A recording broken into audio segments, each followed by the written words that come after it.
Thank you for coming today, and I'm very excited to tell you about our work.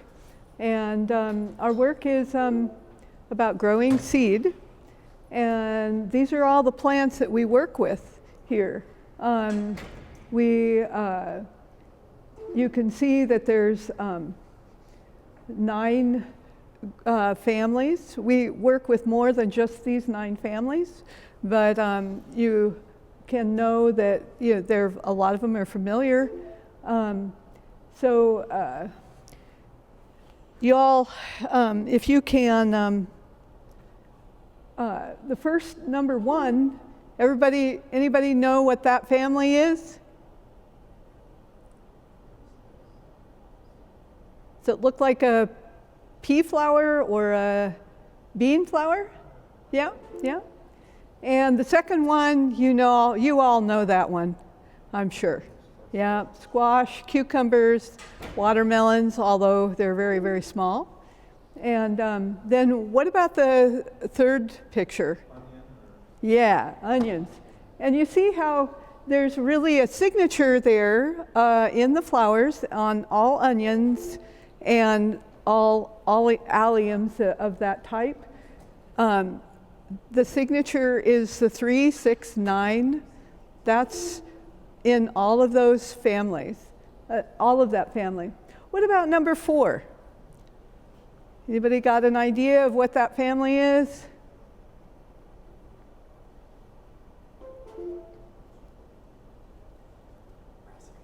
Yeah, good for you.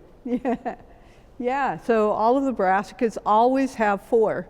Radishes often are white or pink or that kind of thing, but most families have, most of the brassica family has the signature of 4. Yeah, sorry. Something keeps beeping and it's. I know, that's, yeah, I don't know. Sorry, it's just one of those things. You can turn it down and then we can turn it back up when I go to the videos. Number 5, what family is that? Anybody know? Pardon? Pardon? Carrot family? Yep, carrot family. Carrots and celery and all of that family. So we are in western Nebraska, and we do not have wild carrot, which is a really big advantage for our growing of vegetable seed, because otherwise it would be crossing. In the eastern part, you probably have it out here. It's definitely in eastern Nebraska. But because we're high and dry, we do not have wild carrot unless somebody plants it, which we don't want to. Sometimes people plant it as a nice, pretty flower. We hope they're not near our farm. Then, does anybody know what vegetable is in the sunflower family? The compositae, what is it? Yeah, Jerusalem artichokes, yep. But what else that's green? No, that is a different family. But good try. What about lettuce? Yeah, lettuce and endive are in the sunflower family. Well, that's a little trick question. And then we go to number 8. Y'all know what that is, right? Pardon? It's like beet seed. Oh, this one, number 8? Oh, number 8, sorry. Oh, we're too far. Yeah, Solanaceae. And then, yes, you were right. A lot of people don't know what beet flowers look like because it's very rare that you see them unless you can see the second year. And of course, if you're on the West Coast, you see a lot of chenopod's. The trick for us to grow the chenopod seed in western Nebraska is the heat, because the embryos are very sensitive when there's high heat. They don't form well, and so then their germination isn't very good. So what we have to do, that's the one that we're still working really hard to grow in our area, and we have to get them out early And sometimes what we've done is used an electric line that you melt snow on the roofs. You can take an electric line like that and put it down next to the plants and put it out a little bit earlier and cover them so that they get a head start. So when they're blooming, it's not so hot. And then we've had success with that, and then we also try to grow them in shade. And then, of course, all you know what this is. So I just wanted to say this is our main business is to grow vegetable seed. And I could have named this talk more like food and form, because with biodynamics, one is always trying to read form. And form not only comes out of just like, oh, well, it just has always been like that, but these are cultural entities that have been out of every culture around the world. So we know that the solanums and the legumes and the squash family and corn are from North and South America. And because of the cultures that have lived here in the past, we are reaping the richness of those families. And then, of course, the brassicas and the carrots and beets and sunflowers, they're also from other parts of the world. And of course, there's more than these, but these are the rather common ones. And so when we grow a garden, it is really the most cosmopolitan thing that we can do in our time. And I often think it's a very funny thing when people talk about how we've got to really be careful to make sure that we grow food for the future and that we grow enough to feed the world. And then they'll cite, growing corn or soybeans, et cetera. And I'm like, well, did you have that for breakfast?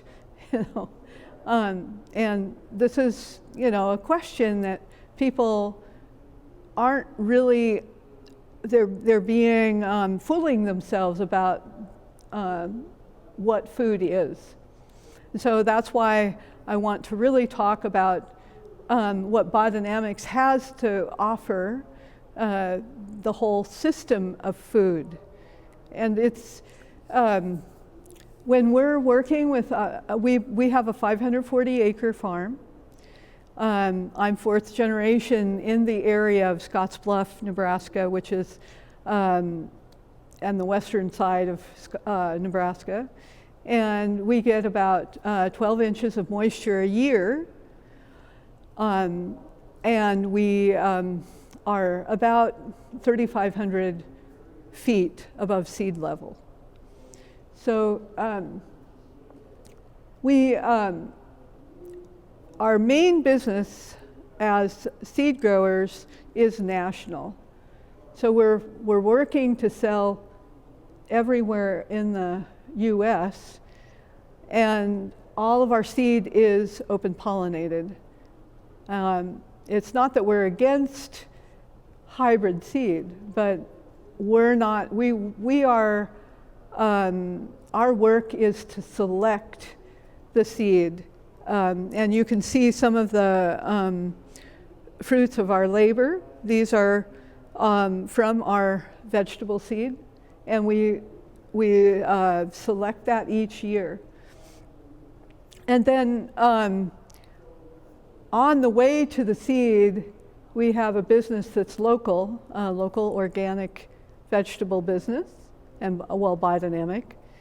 And in order to fertilize the vegetables, we do composting, and our compost is from our grass-fed, grass-finished, dual-purpose beef. So we have our cattle are Normandy and other crosses, and it's a closed herd. We bring in a bull about every 4 years. We do not do AI, and we really like the way they put on the meat, but they also have very good milk. And right now we're not milking for other customers. We have in the past, but as we age out, we're waiting for somebody to come and take on that part of the business. So we have kind of a three-pronged business. One is national. The vegetables are local and regional. We sell into to Fort Collins, which is about 2 hours away, and then we also sell meat in Colorado, and so it's more regional. And then we have the local CSA people that come and pick up vegetables at our farm. We do not deliver. We want them to come to the farm and experience the farm as it is.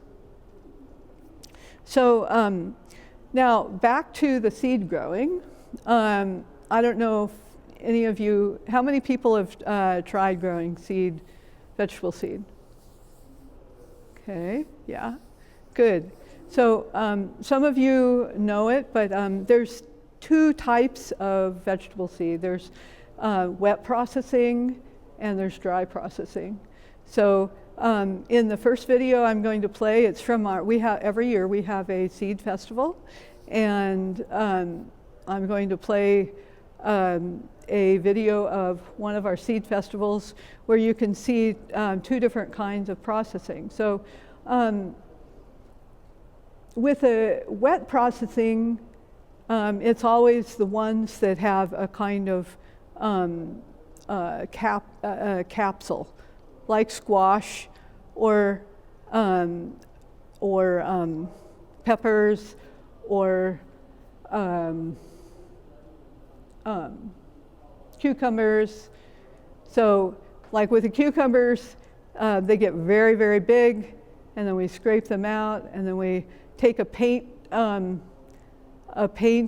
stirrer and break it up, and then we let it sit for just a little bit. You don't want it to ferment. You don't want the squash family to ferment because you can get they go really quick. But with the tomatoes, we ferment them for a few days, and if you have a tomato in the jar, you can see how it's dropping and it rots off the jelly sac. So you want to be able to do that so that you can have clean seed. So we grow for a number of companies. We've grown for High Mowing, Fedco. We started Turtle Tree. We grow for Aaron Whaley, who's up in Wisconsin, and Fruition Seed, and some other companies, Southern Exposure. And so when we grow, for instance, we grow a batch of tomatoes, we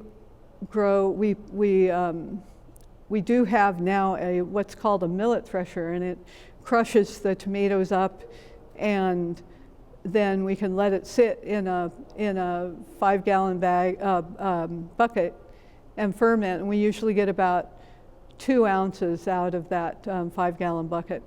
Anyway, I'm going to play the first video so you can kind of see the dry seed and the wet seed happening.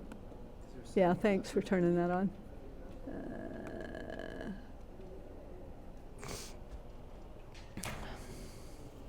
So that's onion seed.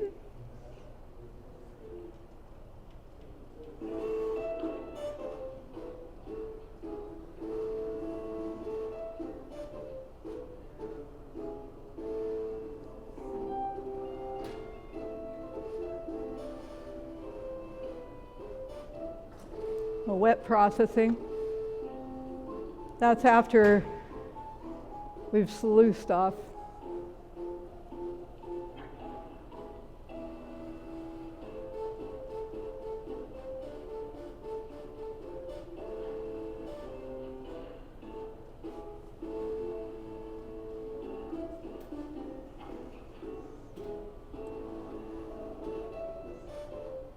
That's my husband. He was trained in Switzerland.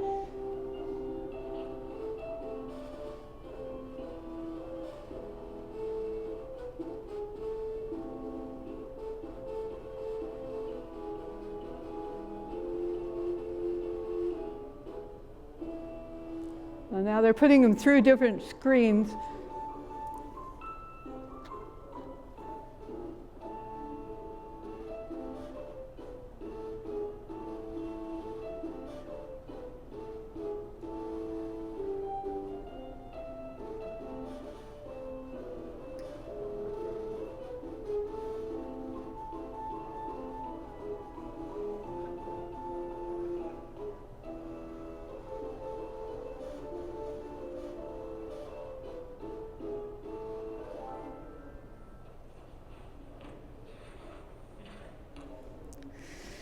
Yeah, so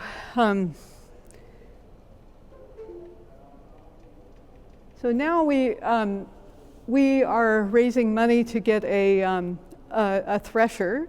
So we have an old Alice Chalmers thresher, but you can't put small amounts through that because you're going to lose it, and it takes so daggone long to clean it. So we're bringing in, raising money to bring in a thresher that's a lab thresher that's a type that my husband worked with in Switzerland and Germany. And they're not big, so big, about that big, and you can really work. You don't have to wait for people to show up to do the threshing. But we've been at the farm for 15 years, and we've been doing the threshing until now pretty much by hand and feet. But this year we're going to change that.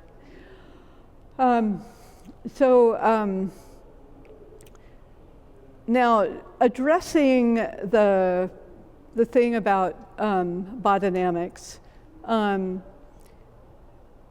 Biodynamic work started in, just to give a little bit of history, I hope that's okay for you all. In 1772, nitrogen was discovered as something to work with. And then about 1909, there was a person who worked with putting nitrogen and hydrogen together and getting it to be the whole ammonium type of configuration for chemical fertilizer. And then BASF, which was a German firm, became very interested in it and began a factory for it. But then the World War I started, and they became, instead of a factory for fertilizer, they became a factory for war. And by,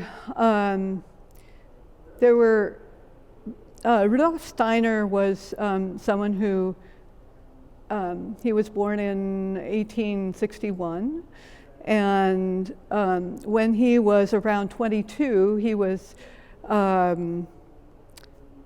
one of his teachers at the university, he was suggested as a person who could collate the works of Goethe. And Goethe is often known as a person who wrote Faust and as a writer. But actually, Goethe spent a long time looking at plants and nature and developed the concept very firmly of metamorphosis of plants. And this was a really important offering to the world. So Rudolf Steiner, by one of his teachers, was suggested as a person who could collate the works of the natural science that Goethe, that's Goethe, had to offer. And there's lots of really interesting work that Goethe did. He also studied the phenomena of light. And so Rudolf Steiner worked with collating that work, and he really became very interested in the whole metamorphosis of plants and form. And so that's why I say I could have renamed the talk about food and form, because really form is at the background of all agriculture, but often we do not recognize it. Working with, as we do with seed and the flowering of the vegetables, we see that we are able, we have a very rich possibility to see that, but a lot of farms don't have that diversity, and that's a pity. And it's also a pity for the human being, because the most important resource when we're talking about economy and being careful with caring for our resources, the most important resource is the farmer. And the problem that I see a lot is that farmers tend to just be put to the grindstone and not have this richness of their diversity at the forefront for themselves. And this doesn't feed their soul, really. When you have just such a, like you have to do so much in order to get your product to the market, and you're just to the grindstone. So form is a really important aspect of the economic value of our crops in this country. And we really have to make steps to recognize that. In South Dakota, or let's see, Gabe Brown, I don't know whether he's in North or South Dakota, but, North? He's in North, yeah. Yeah, okay. So he's really caught on to a lot of the richness of the possibility to include diversity into cover crops. And that is just so invaluable to our, to the Great Plains. And this is what is, a kind of diversity is what is really needed. And that's why I wanted to talk a little bit about how economy and biodynamics are related, because when we're talking about biodynamics, we work with this Stella Natura calendar, and it every month is a whole year. So does anybody know what that means, that each month is a whole year? Okay, well, the moon is kind of a lens. So month is moon, right?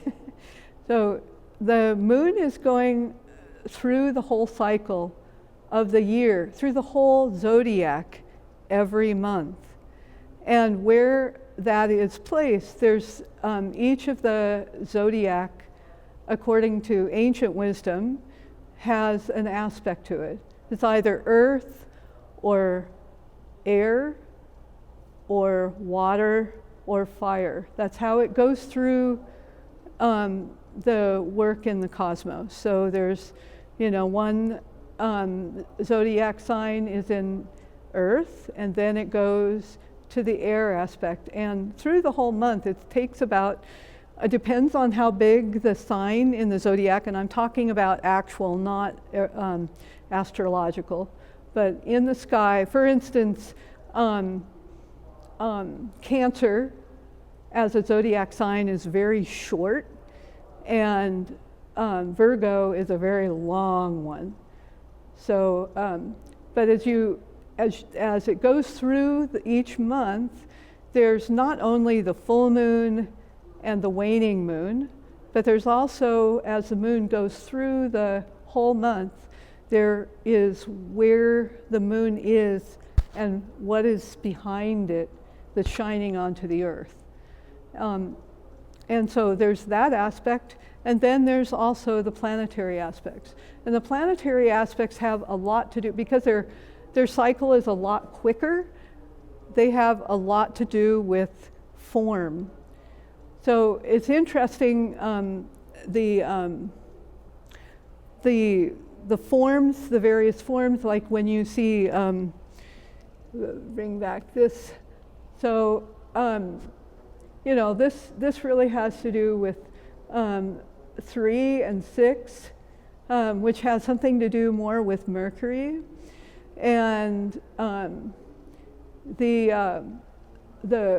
solanums, they're all over the place with form. They don't have any, there's 5, but sometimes there's 6, sometimes there's 10. It doesn't have any very specific. And so there, with the form, there's a kind of aspect that can feed human beings. So sometimes, you know, one says like, well, if you have cancer, it's probably better not to take in a tomato because it has really all kinds of shapes. So it's better, it might be better to go with a more symmetrical entity like cabbage, which is very, you know, it's always got 4 in it. And so these things are something that we work with in biodynamics, and we think about how to work with them.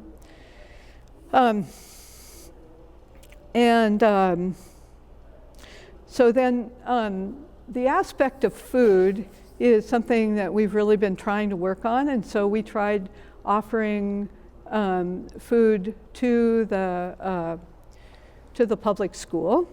And so I'm going to show you what we did with a public school. What we would do is we would take in a food crop like peppers, and we would take the top off and give them the bottom, or squash, or we also picked spinach and lettuce for this public school, although they didn't want to pay us enough for it, so we X'd that one out. But the peppers were a really good one. Squash was a really good one. So I'm going to play that video for you. Thanks, Rick.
So I just wanted to point this out. So these are the roots of cabbage that we have.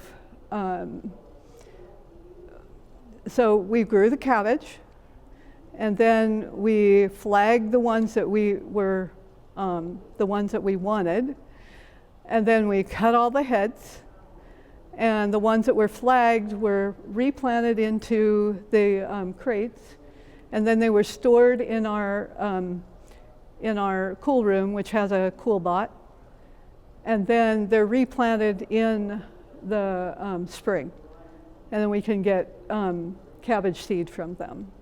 So we have about 80 here. Ideally, it would be great if we had 200, but you want to have more than 20 for your population so that you don't have inbreeding depression. So I just wanted to show you that.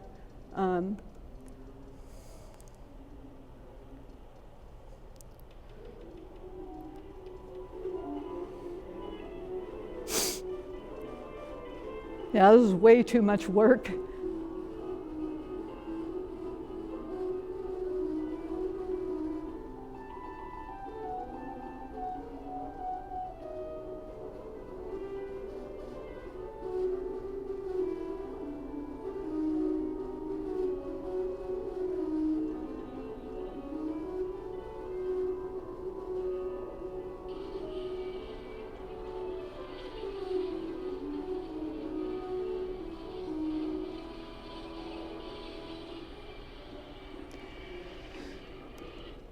So in order to get the seed out of squash seed, what we do is we have a stainless steel thing that we put onto the vacuum cleaner, and a clean, very clean vacuum cleaner. So this was being gotten ready for the school. And then we packed it up in plastic and took it to them. Yeah, so just that's about.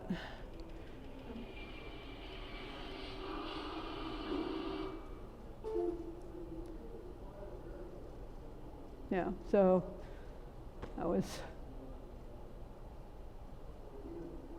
Yeah, so those are some of the things we're growing. I can stop that there, and then. Yeah, one of the things that I didn't explain in the history is that in 100 years ago, farmers in Germany were extremely worried about what they were seeing in their plants and their animals with disease.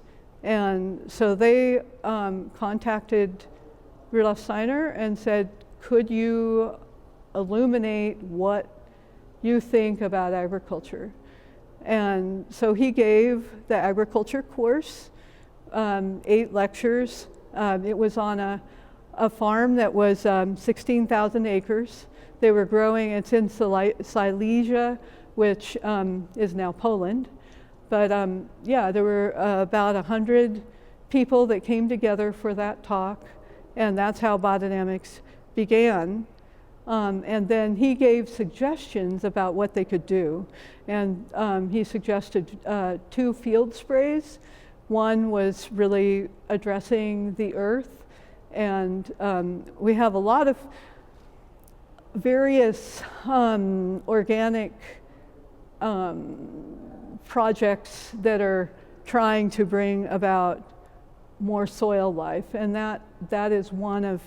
He was trying to do that with the what's called the 500 field spray, and that was addressing soil. And then 501 was really working with silica. And if you have any questions, I can go into that.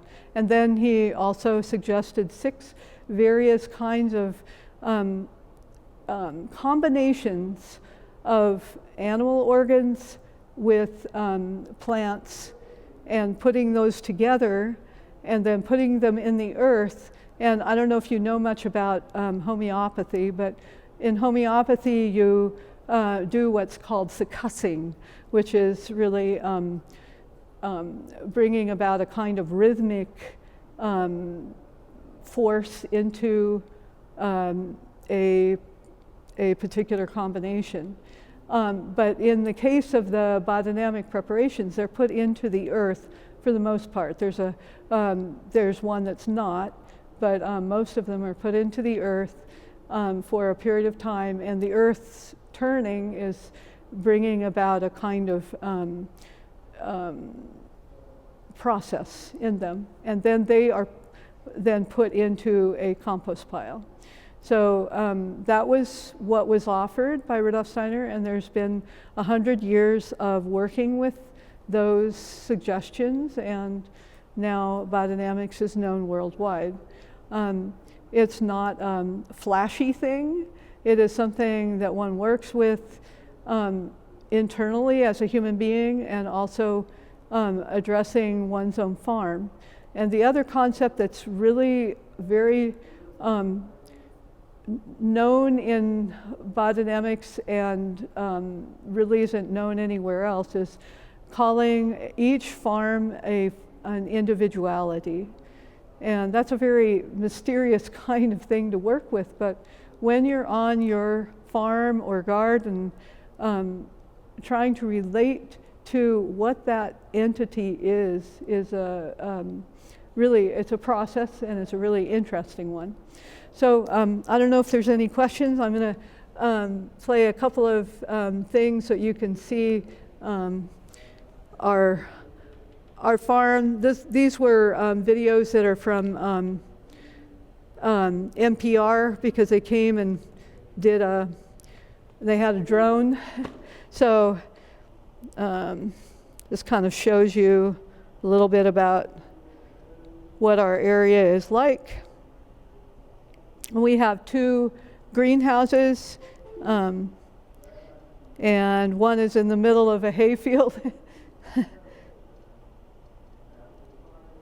so that we can have a kind of enough isolation for our seed.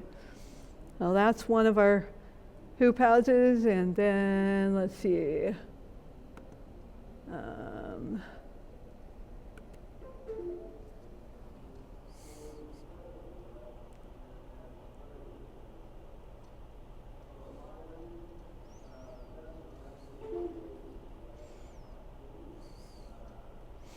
So you can also see that our cows have horns on them, and that is something that many biodynamic farms do. This is one of our vegetable gardens. And the cloth that you see over that's hail cloth on top of the onion seed, because onions are so vulnerable to hail. Okay, and then, okay, let's see. Yeah.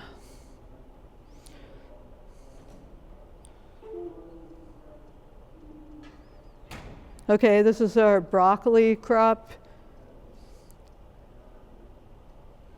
And then this is our carrot crop.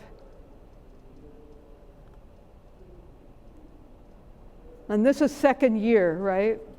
Not first year. But we store the carrots in woven grain bags, woven plastic grain bags. This is onion, and this is our other hoop house that just got stomped on by a tornado. This is chicory seed, chicory flowers, dill.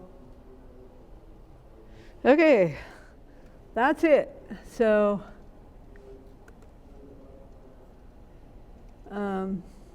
yeah, thanks for coming. Does anybody have any questions?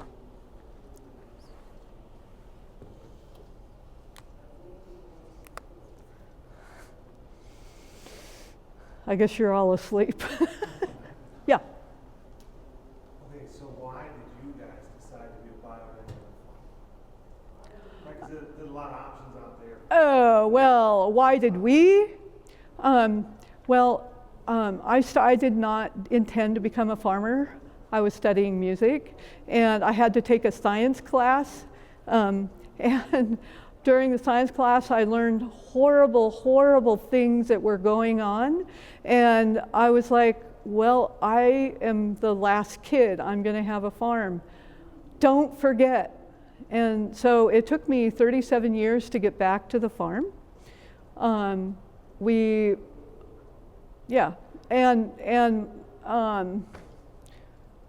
trained on a biodynamic farm, and it just made sense. And also there was, we worked in a Camp Hill village, and it was really important the way that they were working socially and the way they were working on the farm was an inspiration. And I feel like, I felt called to do that kind of work because I could see we're in deep doo-doo. Is that enough of an answer? And biodynamics, I think, gets a bad rap sometimes because people don't understand it, just like organics gets a bad rap depending on what context you're in. One has to be very careful. I was terrified to come here and speak about it.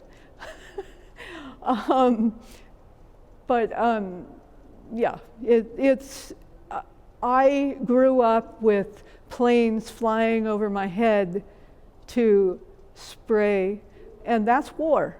There's nothing short of it, it's war.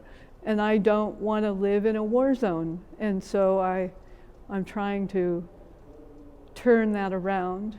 And I'm trying to find ways socially.